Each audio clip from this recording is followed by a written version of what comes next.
बिस्मिल्लाहिर्रहमानिर्रहीम। अस्सलामु अलैकुम वरहमतुल्लाहि वबरकातुहू। तीन कामों के तीन बेहतरीन इनामात। हज़रत इब्न अब्बास रज़ियल्लाहु अन्हु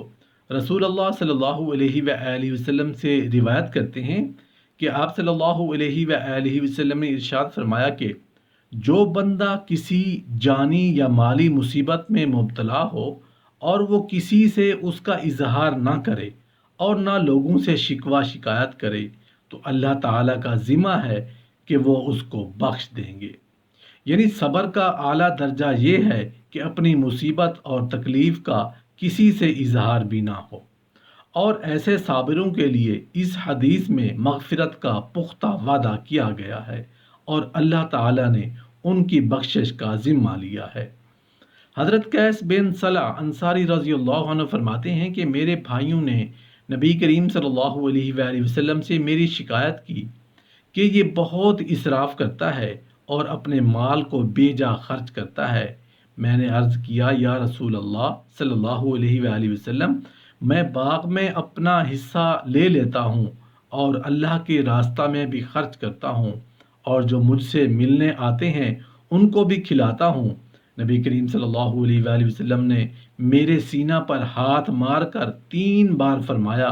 कि खर्च कर, अल्लाह जल्ल शानहू तुझ पर खर्च फरमाएंगे।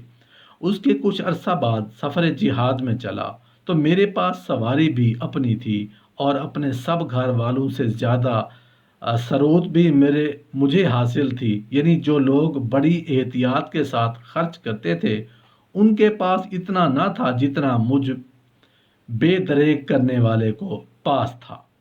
हज़रत जाबिर रज़ियल्लाहु अन्हु फरमाते हैं कि एक मर्तबा नबी करीम सल्लल्लाहु अलैहि वसल्लम ने खुतबा में इरशाद फरमाया, ऐ लोगो, अल्लाह से तौबा करो कबल इसके कि तुम्हें मौत आ जाए और नेक कामों में जल्दी करो, इससे पहले कि तुम इधर उधर मशगूल हो जाओ, और अपने अल्लाह जल्ल शानुहु के दरमियान ताल्लुकात को जोड़ लो। उसका जिक्र कसरत से करके मख्फी और एलानिया सदका बहुत कसरत से देकर उसकी वजह से तुम्हें रिस्क दिया जाएगा, तुम्हारी मदद की जाएगी, तुम्हारे नुकसान की तलाफ़ी की जाएगी।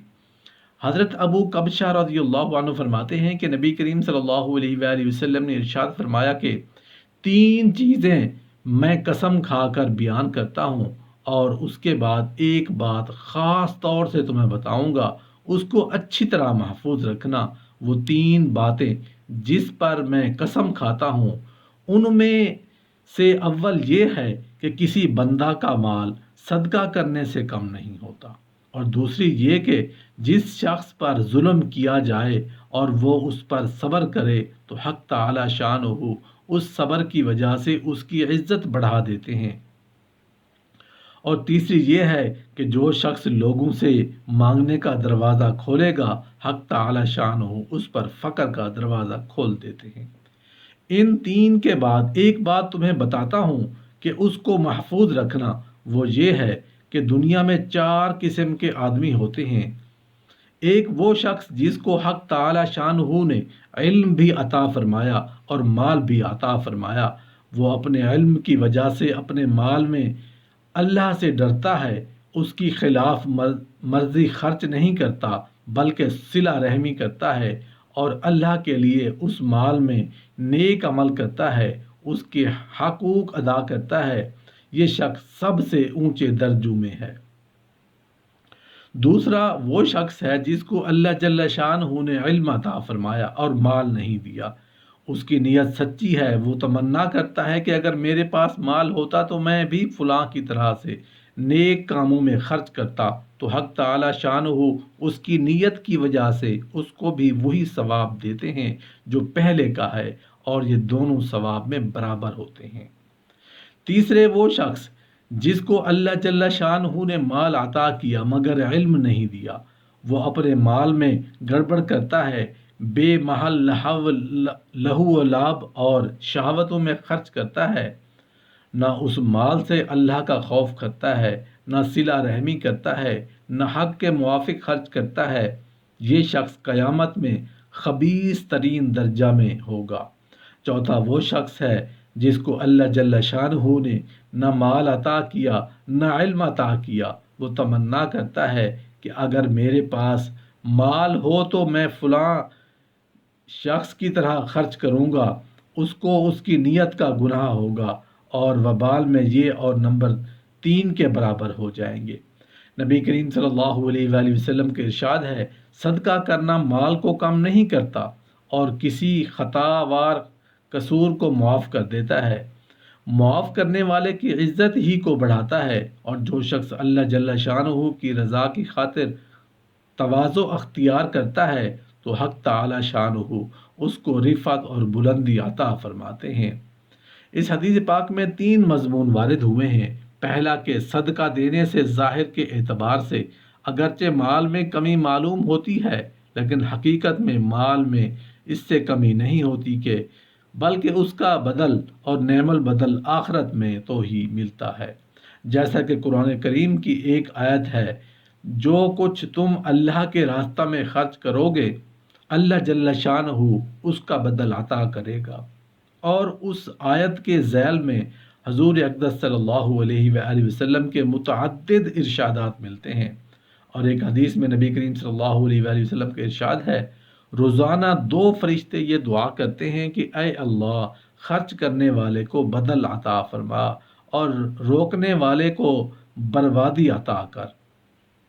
حضرت ابن عباس رضی اللہ عنہ روایت کرتے ہیں کہ نبی کریم صلی اللہ علیہ وآلہ وسلم ارشاد فرماتے ہیں کہ صدقہ کرنا مال کو کم نہیں کرتا، اور جب کوئی شخص صدقہ کے لیے ہاتھ بڑھاتا ہے تو وہ مال فقیر کے ہاتھ میں جانے سے پہلے اللہ جل شانہ کے پاک ہاتھ میں جاتا ہے، یعنی قبول ہو جاتا ہے، اور جو ایسی حالت میں 10 سوال بڑھاتا ہے تو بغیر سوال کے اس کا کام چل جاتا ہے، تو حق تعالی شانہ اس پر فقر کا دروازہ کھول دیتے ہیں۔ مختلف حدیثوں کا مفہوم ہے، صدقہ کے ذریعہ رزق میں مدد چاہو، صدقہ کے ذریعہ رزق کو اتارو، صدقہ سے مال میں زیادتی ہوتی ہے۔ حضرت عبد الرحمن بن عوف رضی اللہ عنہ کہتے ہیں کہ نبی کریم صلی اللہ علیہ وآلہ وسلم نے ارشاد فرمایا کہ 3 چیزیں ہیں، قسم ہے اس ذات پاک کی جس کے قبضہ میں میری جان ہے، کہ میں ان چیزوں پر قسم کھاتا ہوں، اول یہ کہ صدقہ کرنے سے مال کم نہیں ہوتا، اس لیے کہ خوب صدقہ کرو، دوسرے یہ کہ جس بندہ پر کوئی ظلم کیا جائے اور وہ اس کو معاف کر دے تو حق تعالی شانہ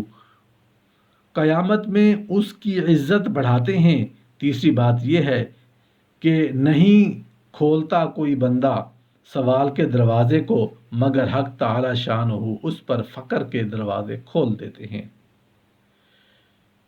حضرت ابو سلمہ رضی اللہ عنہ سے نبی کریم صلی اللہ علیہ وسلم کا ارشاد نقل کیا گیا ہے کہ صدقہ کرنے سے مال کم نہیں ہوتا، پس صدقہ کیا کرو،